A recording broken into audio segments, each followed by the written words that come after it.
Welcome to San Joaquin Spotlight, a public affairs program featuring conversations about life in the central San Joaquin Valley. This program is brought to you in partnership between KFSR 90.7 FM and CMAC Fresno. And today, we've got the editor of the Fresno Bee in the studio of the opinion page. Let me correct myself. Bill McEwen. Bill, welcome to the program. Thank you. First of all, thank you for coming today. I mean, a lot of people watching the program and listening to us on KFSR, they read the editorial page. Now, they may not agree with you 100%. And well, I would hope not. But, so let's talk about the page. Now, you have letters to the editor. How does that work? Well, you know, we invite solicitations, and there's a little box in the Bee on the opinion page every day, and letters up to 200 words.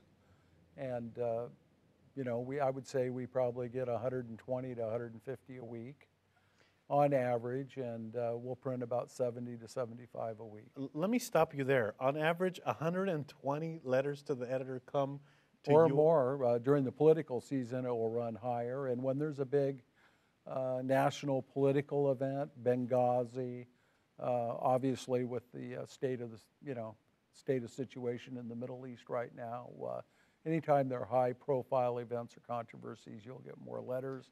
The summer period, they will fall below that a little bit.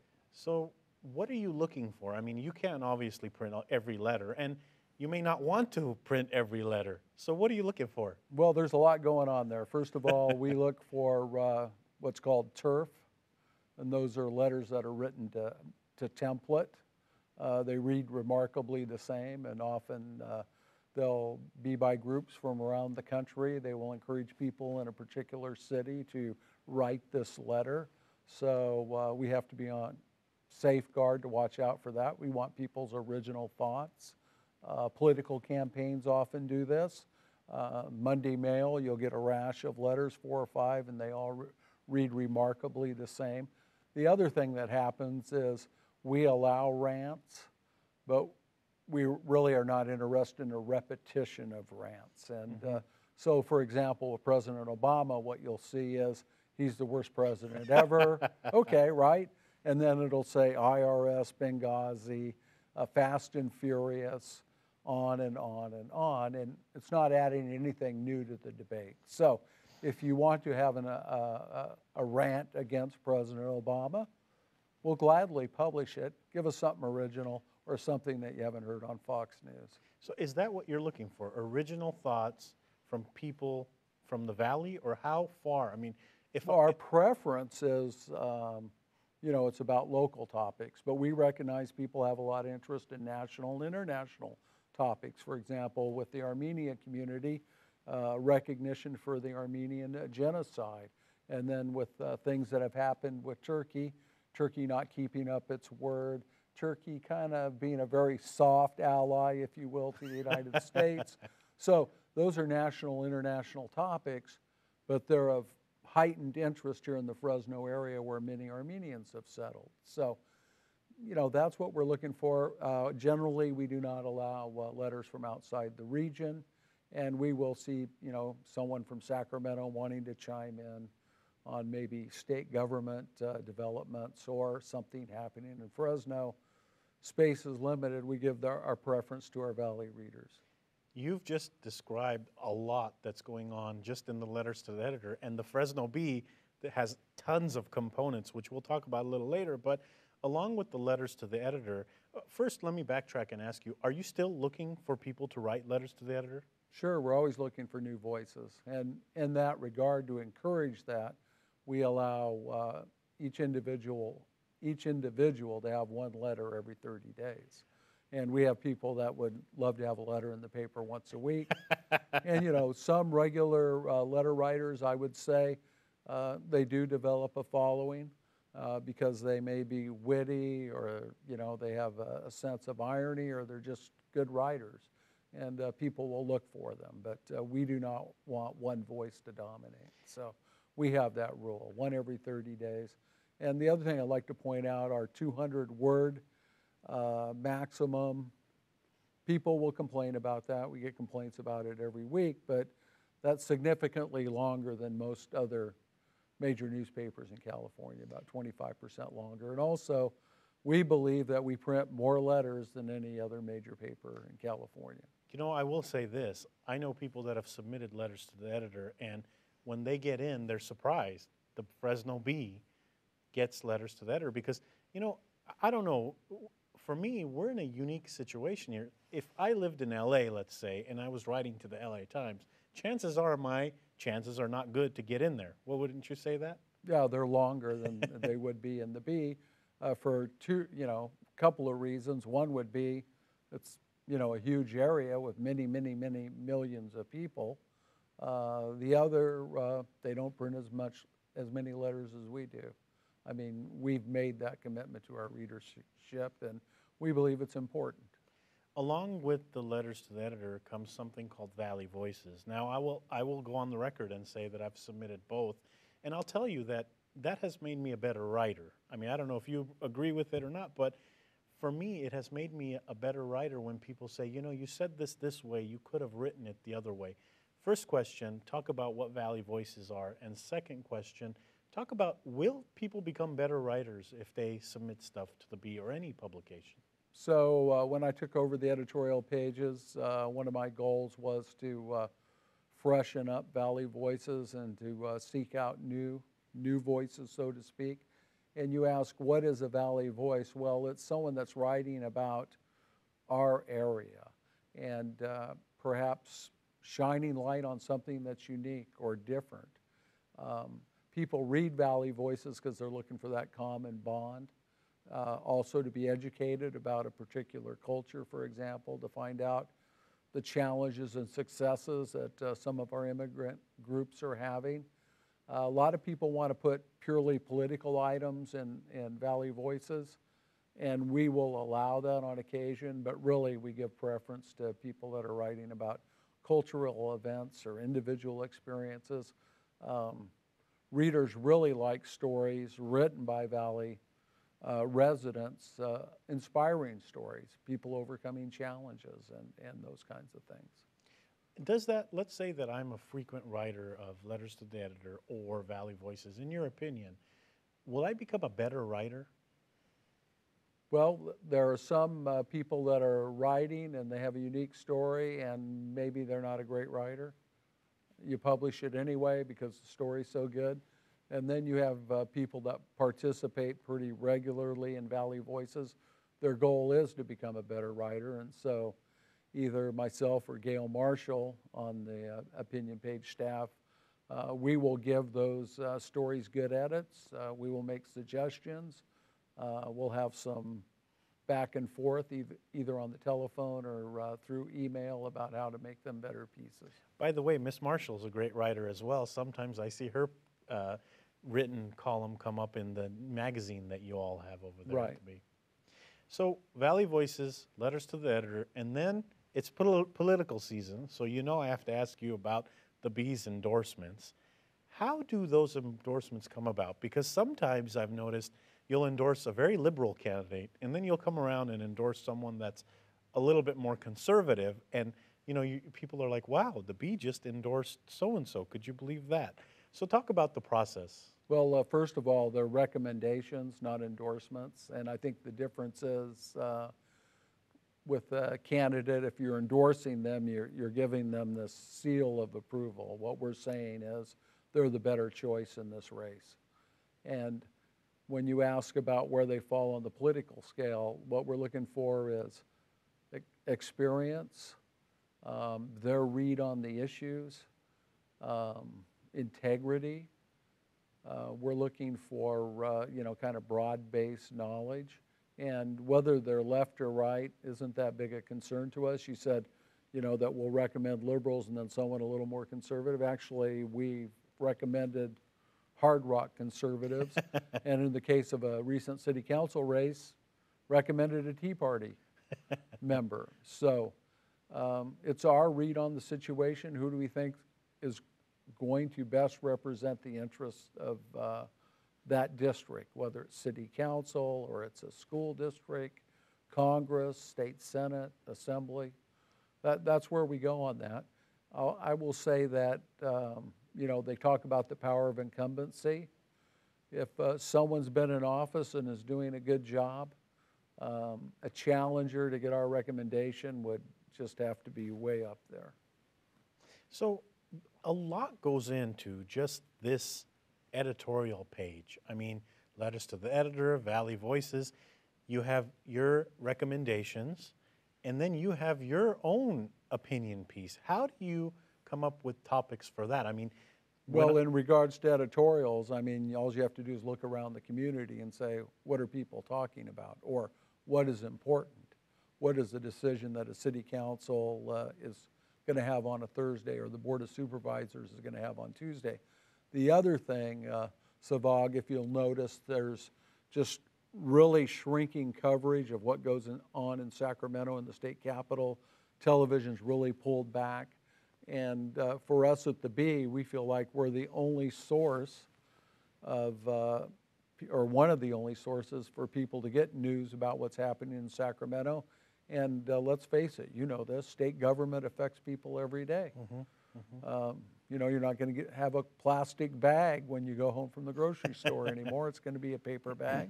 And a lot of people think it's good. Other people say, nanny state, intrusion into my life.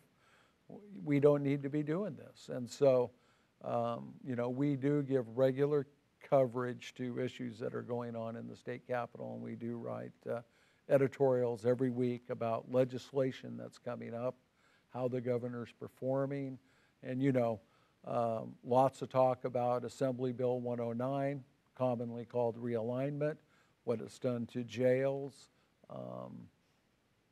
resulting in crowding of county jails and increases in property crime and the like. So you put a focus on that. How do we make this better? You know, it was passed. Governor Brown did it in large measure for budgetary reasons. You know, we have to live with it. There are some good aspects of it because it has people focusing on diversion programs, getting people off drugs, and those kinds of things. They're good, but at the same time, if you don't have proper funding and you have, you know, criminals running on the street, breaking into homes, and even violent crimes, governor has a responsibility to address it.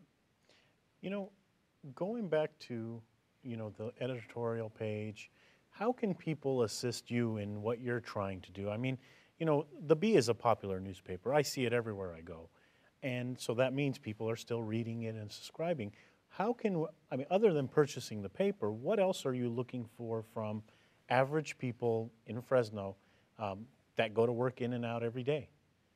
Well, you know, I don't know what their role is for the Bee. I mean, you know, read us, whether it's picking up a paper, buying a paper, you know, reading it at the barbershop when you're there or the car wash, or going online and reading it, because, you know, the digital component of what we do is extremely important today.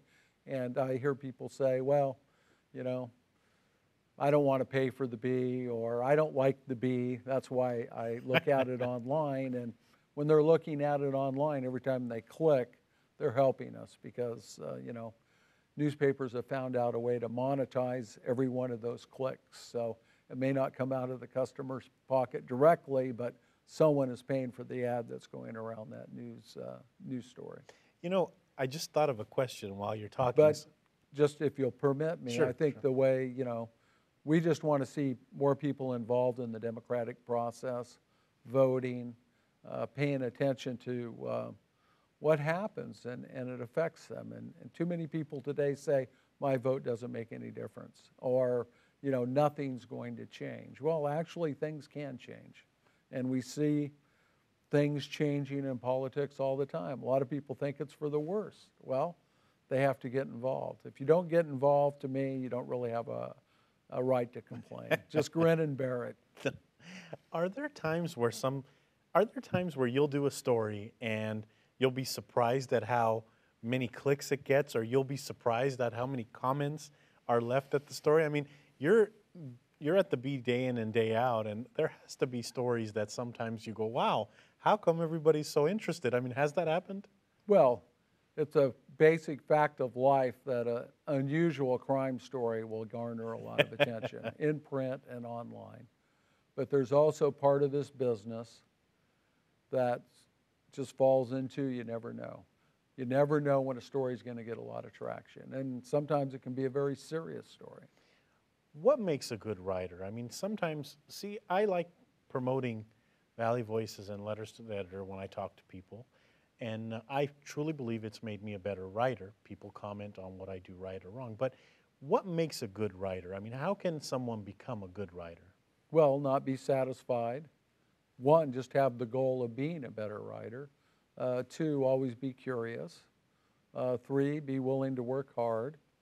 At the same time, I guess the magic of it is you're willing to work hard and you're willing to perfect it without losing your originality and your imagination. Is that easy to do? Because I know people who start writing certain things and then all of a sudden, as they increase their writing, now they're writing total different things.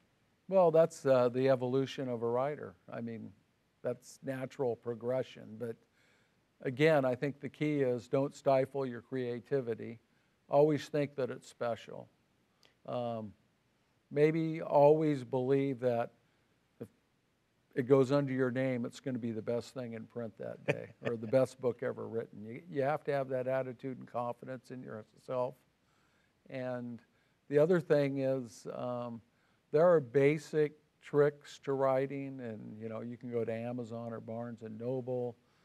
Roy Peter Clark has a nice book out now, and it's not like 50 rules about writing, it's 50 suggestions, and you can pick and reject, embrace, do whatever you want with them, but he knows a lot about writing. And so go to a writer seminar if you want to be a better writer and hear what the pros have to say.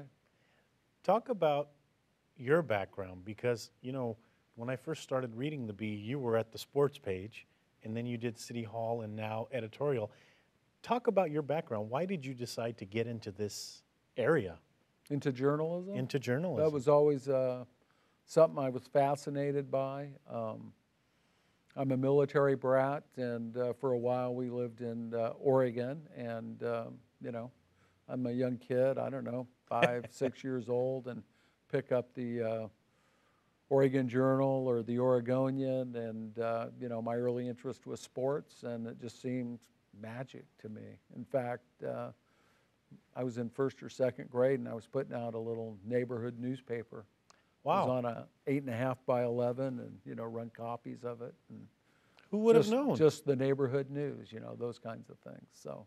And one thing led to another. And yeah, and I had other interests, but then after college, a friend suggested, hey, you're a good writer, get into journalism. And so I pursued it. Every writer has critics out there. And, especially when you're writing every day, like the staff at the Bee or, you and people involved in the Bee, how do you handle that? I mean, there are times where I know people will say, come on, Bill McEwen, why are you writing? Or what are you thinking when you're writing this? And then I know people that'll say, great article by Bill. Did you see that article by Bill McEwen? So how do you handle critics? And is having critics a bad thing? No, that's not. That's what sharpens you, keeps you on your toes. I think you listen. Is the criticism valid?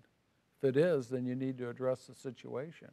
If it's an error, it's an error. You fall on your sword. You correct it. That's why we have setting it straight in the Bee. It needs to be corrected. But you also have to be able to separate valid criticism from spin. And there's a lot of spin because I think there's been more advancement in the public relations world and the art of spinning in many regards than there has been in journalism. And so, you can hire somebody to make anything sound reasonable. And it gets back to, it's a fairly popular saying now, but you're entitled to your opinion, but you're not entitled to your own set of facts. So that's what you do, and I think treat people with respect. Sometimes that's not always easy because maybe the caller or the person that's calling you on something, I mean calling you on the facts in a story or how it's presented or the headline, they may be, very emotional and loud, berating you. So your natural tendency, and I'm guilty of this, is to get defensive. But intellectually and practically, being defensive is not a good position to take. The world of newspaper has changed since you started. Off camera, we were talking, and you started the sports page somewhere in 1990s, early 90s, 91. Well, actually, I started at the Bee in 1980. So I can tell you, my first beat was covering Fresno State basketball. I covered Boyd Grant. I was covering the team the year they won the NIT, and I was lugging around a computer, if you want to call it that weighed about 40 pounds, that I was responsible for. And, you didn't want to check it into baggage check on the airplane because it might get destroyed, the baggage handlers would, so you'd have to figure out a way to get it on the airplane, make it fit. After that, we used just little Radio Shack laptops. When I covered Hurricane Katrina post and Hurricane Rita in Louisiana, at that time, actually writing a story on a satellite phone. Interesting. That big, that actually was publishing, going straight into the Bee's publishing system. So you didn't even really have to transmit it. You just got a link up and you were in the publishing system. And interestingly, we did that for the execution of Clarence Ray Allen. And John Ellis and myself, now former Bee reporter Tim Eberly, we went there as a team. And we actually had a 50-inch story, which would be 2,000-word story. 2,000-word story. Online and up before AP had their bulletin that he had died. Wow, that's And part of that was having a good contact who told us before it was officially announced, but then also having someone out front talking to the protesters, death penalty opponents, me covering what was going on inside San Quentin and having Tim Eberly at the actual execution, witnessing it, able to assemble that, make good use of our time. And that was interesting because it was an award winner from Associated Press for Best Breaking News Story of the Year. Congratulations on that. Yeah, it's been a few years ago. But we're running out of time this week, believe it or not, on the program, but do you think there will be a time where we will no longer have that wonderful paper that I love every morning opening up the way it feels on my hands? Will there be a time where that will no longer exist? Well, if we have 150,000 people in Fresno that think just like you, we'll still have a paper. I can say this, McClatchy Newspapers, which is the owner of the Fresno Bee and 28 other major daily newspapers in America, believes in the newspaper itself. And unlike other news organizations, we still do home delivery 7 days a week. In other cities, and cities much bigger than Fresno, they may deliver 3 or 5 times a week and then just print newsstand editions. But McClatchy and the Fresno Bee are committed to printing a daily newspaper. Listening to you here talk in this interview reminds me of a time when you were on radio, and here we are on TV and radio. Do you miss it? I mean, you had a regular show. I think it was every day, wasn't it? 5 days a week, yeah, 2 hours a day. Do you miss it? There are aspects of that I like. What I liked about that show is basically being responsible for everything that was on there. I was the Metro columnist at the time. Different responsibilities, a little more time. The job I have now takes up a lot of time. I can't imagine doing a daily radio show and doing the job, being the Bee's opinion editor simultaneously. I don't think it'd be humanly possible. There's also the magazine I didn't want to leave out before the program ends, is Central Valley Magazine. This is a new thing because I don't remember it years ago when I began reading the Bee, but talk about the magazine a little bit. Well, the Bee printed a glossy magazine for